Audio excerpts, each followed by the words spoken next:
been doing for the last 50 years. And I've been kind of delving slowly, trying to understand the concepts ever since, and I'm loving the process and all of that. So, because of the subject area, we're going to kind of do it a bit more conversationally, but Janet's going to kind of introduce herself and give a bit of an introduction, and then I'm going to ask some questions that kind of, if I'm honest, they kind of step out of my practice a bit, but it might help people ground the notions of what apophatic theology is, because it's a bit of a mouthful, but it's something different. So, turn it over to you. Thank you. So I'm not going to do what you just said I'm Okay. going to do. That's so hi everybody, and great to be with you today. Normally speaking, what you would do is begin by defining what apophatic theology is. Let's just do a really tedious opening, so let's do something else instead. So it was great to be here first thing and to listen to Israel opening the day, because I came today not really knowing a great deal about who you are, and if I don't know who you are, I don't know how to speak with you in a way that might be remotely helpful.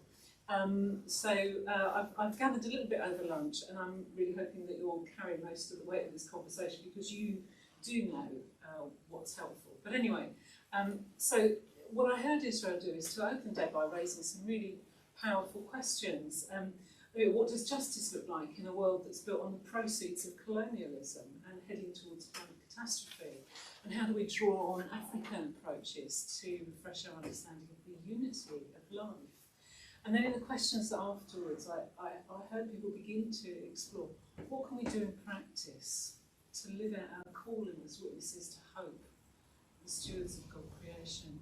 And then in that video, we saw Robert Beckford and the others making the point that racial justice and socioeconomic justice and climate justice, and we might also add gender justice, are all coming together now in a really urgent way. So this is a time of radical challenge. And we all know that Israel could have said some much harsher things than he did about the way our inherited religious life has encouraged and justified and colluded with injustice. And so here we are at a time when change is urgently necessary. And the question is, where can we find the resources to be faithful as ministers and stewards in this time? And so my guess is that you invited me partly because you have this intuition that the resources that I write about and talk about in the apophatic tradition are helpful because they relate to a spirituality of not knowing. I think that's my goal. So, rather than defining apophasis, which I will do if you push me later, but what the hell, I want to say, for me, the core of the apophatic tradition is the search for God. It's as simple as that. It's the search for God. Or the discipline of standing still long enough that God can make contact with us. So I want to be really simplistic.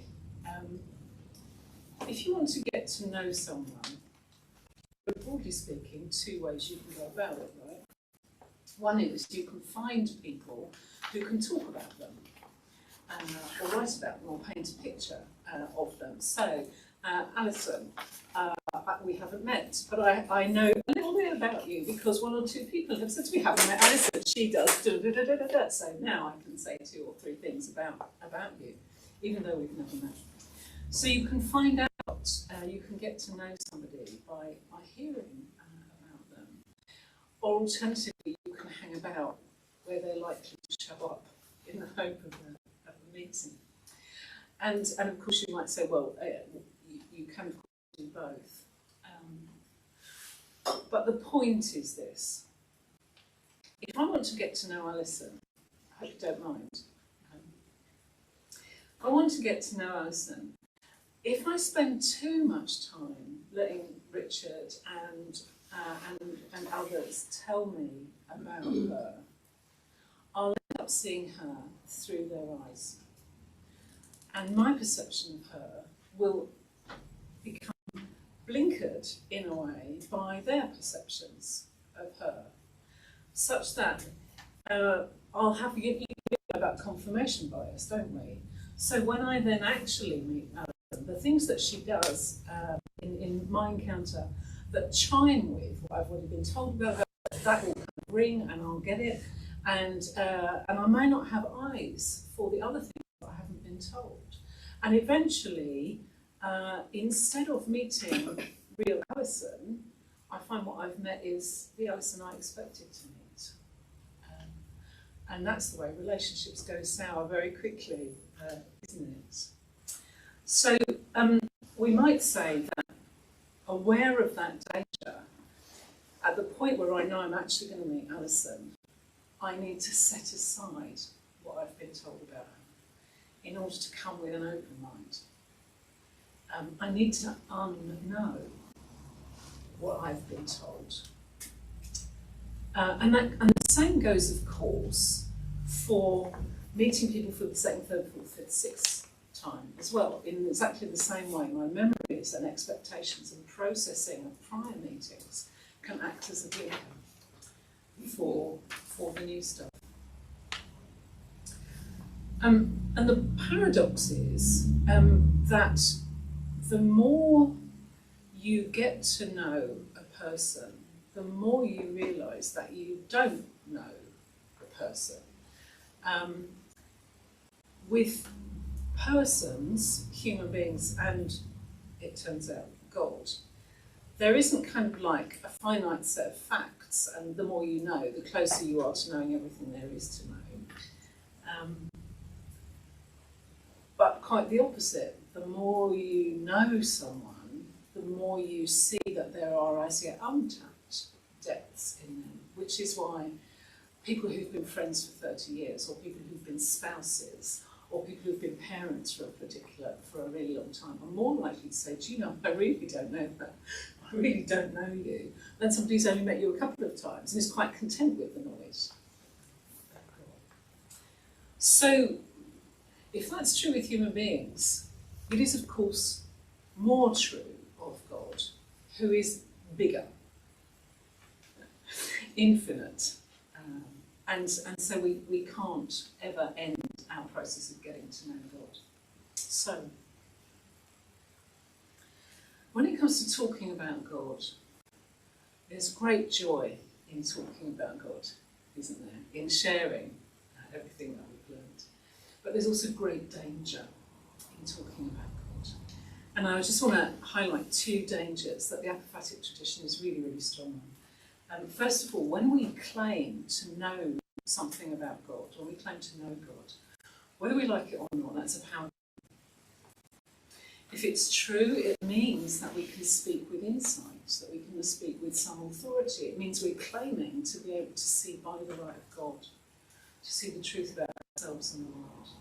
From our knowledge of God, we're empowered to speak about God. But all too quickly, that can become a power over others. And it can constrain or silence their voices. So we need to be really careful about how we talk about God. And secondly, when we have some experience of God, and out of that experience we speak, our experience of God is rightly precious, isn't it? I bet if we had time, I could ask you if you were willing to share one beautiful experience of encounter with God that you have, and you would speak, and it would be moving, and it would be lovely, and it's precious, and we hold those encounters with God in our hearts, don't we? And we go back to them for comfort, and we reflect on them deeply. But the way the human heart works is we start all too quickly to defend our precious insights and to set them apart and to deflect criticism from them, don't we? And soon, before we know it, we've got this holy treasure, and it's like this beautiful thing on a mantelpiece, and we've polished it and made a special space for it, and we've kept it safe from harm. And you know what the word for that is? It's an idol. And we start to worship that instead of the God that it purportedly represents. And I think we can find experiences, we can all point to examples in our own experiences where those dangers are really real. And we can point to the way that they've exacerbated the current crises that we face. So we need to make a determined effort to go beyond the God of human projection, to go beyond the God of human speaking, to go beyond the God of past experience and encounter holy reality. So the apophatic tradition is the tradition that is about setting aside all those beautiful things in the search of the more beautiful thing, which is the God who is ever ancient, ever near. And the apophatic tradition, I'll stop talking in a minute and then we can have a real conversation. The apophatic tradition has some insights as to how we do that. How do you move from sharing lots of excited talk and dealing with the danger of that to hanging about in the hope of holy encounter, real meeting with God? The Bible tells us that holy encounters happen in places like wildernesses, in places like dark clouds at the tops of mountains. That was Moses' experience. By burning bushes when you've got no shoes on. In valleys of dead bones, Ezekiel. And there's a set of kind of thematic spiritual disciplines that come out of that. Because all of those are places of vulnerability, where we find that the resources that carry us through familiar places become burdens that need to be put down because they don't have. We find ourselves stumbling around, not quite sure where we're going, stubbing our toes in the dark, getting smoke in our eyelids, all of those kinds of things. And spaces that are quite perilous. Mountain tops are things you can fall off, they have crevices you can fall down. Burning bushes have real flames that hurt if you get too close. Can you just speak up a little bit for the mic? Speak up a little bit. Where is the mic? Ah, right, okay. So, I'll say more if it's helpful. But the apophatic spiritual tradition coming out of the Bible developed much more richly in Eastern Christianity than in post-Reformation Western Christianity, which is why you may not have heard of it. It says, not knowing has always been part of God's plan, because God wants us to meet God and not just to pontificate about God. That exile and wilderness and fiery furnaces are places where God is present and drawing us further towards God's self, and that in fact it's sometimes God who takes us into those places, and that vulnerability and surrender and not knowing where you're going and giving away any claim to power is and always has been the way of God, as the season reminds us, because that's the way of the cross. And the apophatic tradition says all of those things which are difficult and disempowering and not socially convenient, all of those things are bearable, in fact even desirable, because that's the way that many of us find ourselves drawn into the wildness of the unexpected encounter with God. There you go. I've got a whole series of kind of conversation of questions to ask, but I want to draw a little bit on some of my practice, particularly kind of before I moved to Cumbria. And part of the work that has always shaped my kind of missional practice has been Vincent Donovan, the what does it mean to go to a new place that neither you nor they have been before. Kochiyama, who kind of wrote Water Buffalo Theology, and it's kind of imagine a more Eastern view of kind of Donovan, Stanley, Christ on the Indian Road, and liberation theology, and they were all basically discovering a kind of apophatic language. They were discovering a way to talk about God that was new to them, that was being revealed, and whether it was a knowing or a feeling. And I can remember, so part of my practice was I was trying to place that in the practice of contemporary youth ministry with young people, and we developed what we called the Church of Flow, basically because I asked a skater, what does it feel like when you skate and ride? And he says, you just forget all the shit of life and you flow. So I said, well, I think that's God, but maybe we can go on a pilgrimage to discover what that means. And so there was always that kind of tentative language, but I was always trapped between this idea of knowing what I should say and feeling my way forward. So at one point back in the early 2000s, because I'm that old, Johnny asked me to do some teaching on that kind of what we were discovering with flow and all of that kind of stuff. I said, I can't teach it, you just feel it. And it's really hard to kind of describe, but I think the apophatic begins to give some language to that feeling. Does that make sense to people? Can you talk a bit about that?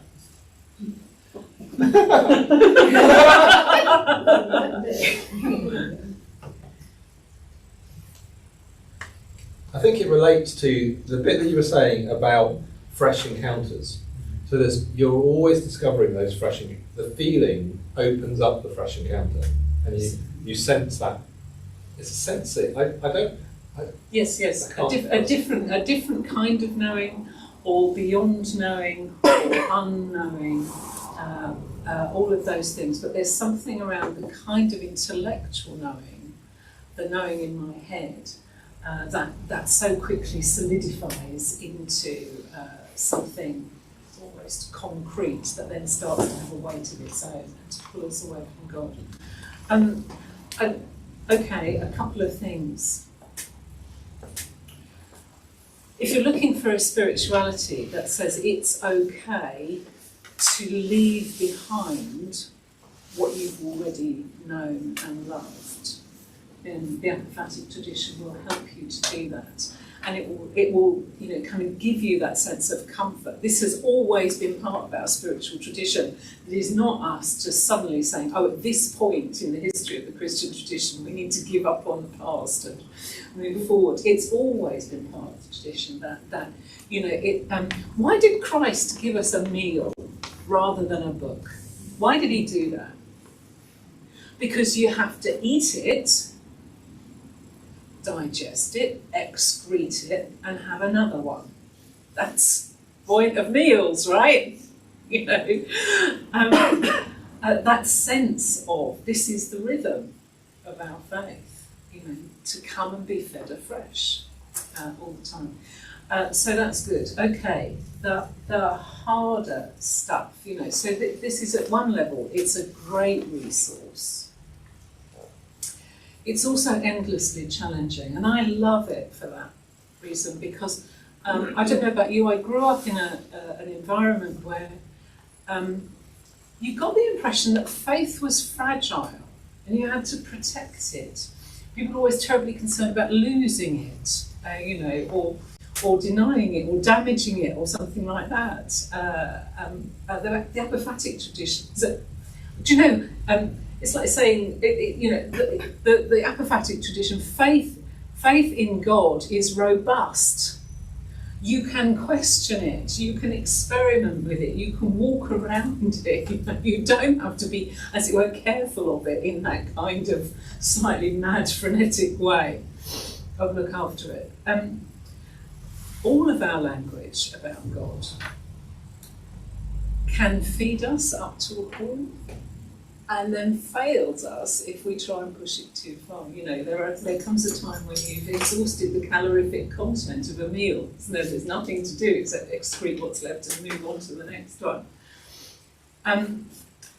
So there are things that we say about God, and things that in the past we've done in relation to God, that we can see the inadequacy of. childish notions of God, you know, as some living on a cloud somewhere beyond the sun, or what have you. We all know that, well, that's lovely up to a point, and then you do actually need to go beyond. Notions of God as someone who will always keep me safe. Well, we've all seen again recently that certain kinds of safety, at least, that's not true. So we need to go beyond that.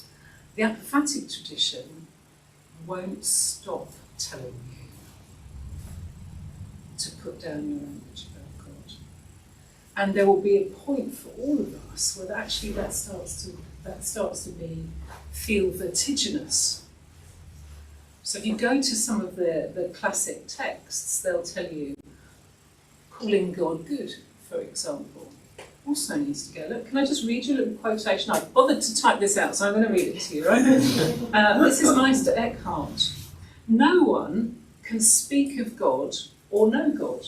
Accordingly, if I say that God is good, this isn't true. If I say again that God is wise, this too is not true. Or if I say God exists, this also is not true. I'm feeling the panic rising. It's really, really challenging. He is being beyond being.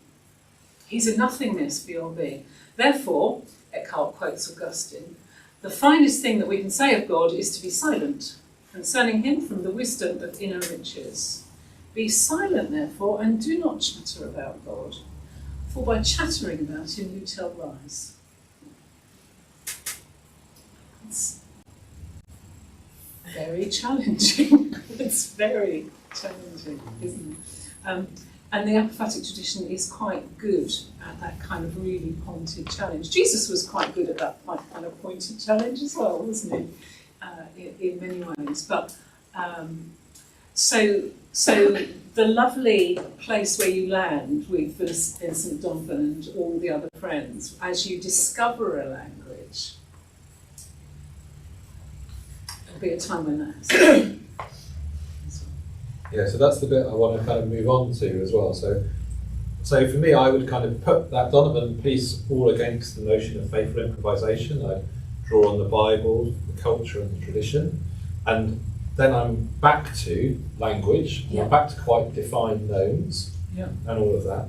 And then alongside that, I'd kind of be quite experimental. So if you can imagine a skate park with a bunch of stone skaters and asking them to lie underneath the tree and be silent and then tell me what colour their silence was. Mm. So at one level I've got this kind of knownness, at another level I've got this unknownness, and I'm trying to hold the tension between. But in order to get to the conversation, I have to talk about the knownness.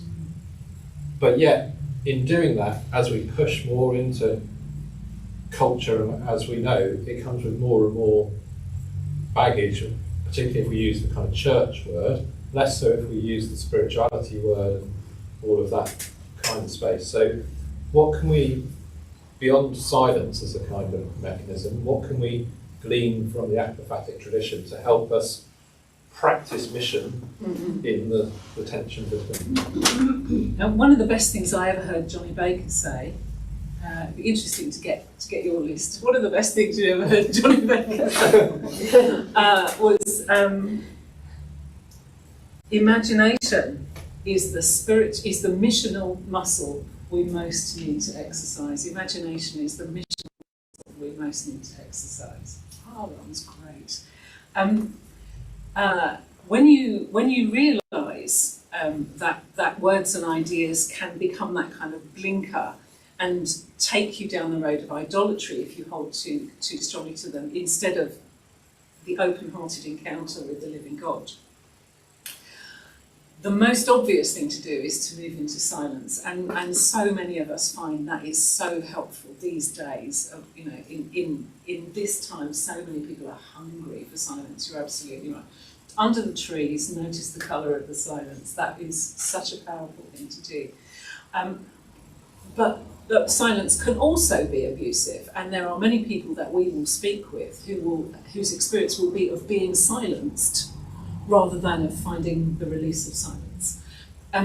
So the other thing that the apophatic tradition does is to use words against words, to use words to disrupt words, to in exactly the same way as people do when they go on a protest march with their banners. Words can be used to disrupt power claims, and the way to do that is playful, imaginative, exuberant use of words. So it's poetry and parable and paradox and hyperbole and story and all the kinds of talking that can't easily be crystallized into something that is constrictive. So it's supposing instead of telling, it's asking instead of answering, it's reflecting instead of explaining. It's all those things, and my imagination keeps running back to, one of the most powerful biblical texts for the apophatic tradition is the Song of Songs, which uses the metaphor of intimate encounter as a way of talking about our encounter with God. And it seems to me that there are two things that very often happen when you find yourself up close and personal with the one you love the most. One is you shut up. Because there are times when talking is not what's required, but actual just presence, exploratory presence, and mutual revelling is what's required. But the other thing is we talk, don't we? And we don't just talk, we write poetry and we sing love songs and we say the same stupid things over and over again, and we develop silly names for one another. And language becomes playful and creative. And that's so silence and a playful and creative and imaginative use of language to draw people in rather than sit them down and tell them. So in order to kind of practice my imagination, I have a fake Twitter account called Mr. Pink Umbrella that basically gives random facts on images so I might see an image like that and say, oh, that island there is inhabited by such and such, and it kind of, I'm putting out fake news all the time, but it's a really good exercise for my kind of missional imagination, and I kind of do it deliberately to train my imagination. My daughter kind of loves it and hates it, but I think there's a whole series of kind of tricks that we need to use. I want to just come on as we kind of close it to think about the sustainability kind of question. So, although I hadn't discovered the apophatic stuff back in the day, I borrowed this idea from a theologian called Loisky, who's an Eastern theologian called Sobernost. And the basic idea of that is it's about many people heading in the same direction together. So as I was leaving our work, the young people said to me, we were at a funeral of a young person who died, and there was about 30 of us together in the pub afterwards.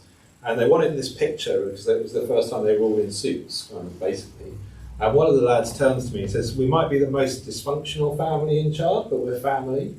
And that sense of togetherness, it was a Sobernistic moment. And it suddenly released all the pressure of, we've got to be this or we've got to be that. And I wonder so that was a bit of the Eastern theology, if you like, that kind of helped me be sustainable, and it wasn't until they put it into words that I kind of put two and two together and got it all.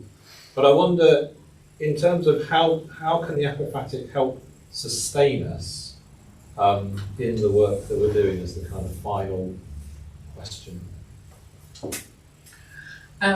This last term I've been teaching contemplative spirituality, and it became clear to me as if you teach something on a regular basis, so every time the time comes to do it again, you think, okay, what needs to be different now? What does this season require, and what do these people require? And as I thought about it, I thought I have to make room for a session basically on this, and it was about what's the connection between contemplative spirituality and activism. I think that's very pertinent to your question. And so I invited my mate Keith Hebden to come and talk. I don't know if any of you have come across Keith. He wrote a fabulous book called Re-enchanting the Activist, and Keith has a background in activism which is enormously impressive. And so I just asked him, come and have a conversation a bit like this, come and have a conversation with me and explain. And I knew that he was going to go for, if you're an activist, you need to keep your roots, you know, in somewhere where they're going to be fed and nourished. So that would be his kind of link between contemplative spirituality and activism. But what really surprised me was that it was apophatic spirituality in particular that he kept coming back to. And I was kind of pushing at him to get him to articulate, you know, why. And I think there's two things, but you should really ask him. I think the one thing is, you know, knowing it's okay to feel, my gosh, I'm like hanging on to this by my fingertips and I don't know where I'm going and it's all a bit out of control, really. It's always been like that, you know, that insight is embedded in the Bible and throughout our tradition. So there's a kind of a comfort, I think, in that, yes, it's terrifying, but this is God's way. But the other thing is just the sheer excitement. There is no spiritual tradition, to my mind, as clear as the apophatic tradition in saying your journey into God never ends. God is always, you know, St. Augustine, ever ancient, ever new. There is the infinity of God. We take it seriously. So on the one hand, we have the revelation of God in Christ, in his life, and in biblical witness to him. But that isn't a kind of, and that, ladies and gentlemen, is everything about God, you know. But merely, you know, here's the foretaste to get you into the banquet. And that the God we meet is just endlessly fascinating. It's swimming in deep water, I think. So there's that, just the sheer adventure of it, and the comfort of knowing you're not alone. That's my answer. That's great, thank you so much. The other kind of, that adventure bit really connects with me, something that I haven't kind of mentioned, which is around the kind of a missional spirituality. So for me, I'm not so good at the silence myself and all of that kind of stuff, but I love the adventure, and I find silence in the adventure, if that makes sense. And I think there's something quite sustaining in that as well. So thank you for that kind of bit. Thank you very much, Janet, that was great. We're going to go into our workshops and stuff. There's going to be more time for chatting and stuff at the end if you're hanging around. Are you around until? I'm going to zoom off. We're just going to zoom off. So there won't be more time for chatting, but thank you, Janet. I really recommend the book, Seeking the God Beyond. That's what it's. Somebody's good? Yes, yeah, absolutely. Seeking the God. If you want a book on apophatic spirituality, then Seeking the God Beyond. But if you want a book on, mission that just happens to be really wise about apophatic spirituality, this is Paul Bradbury's book, and he published it in 2019, which meant that I hadn't read it when I wrote mine in 2017. Home by Another Route, do any of you know this book? Chapter 3 basically does the connection with apophatic spirituality. I think it's brilliant. So I thoroughly recommend this one. Thank you very much.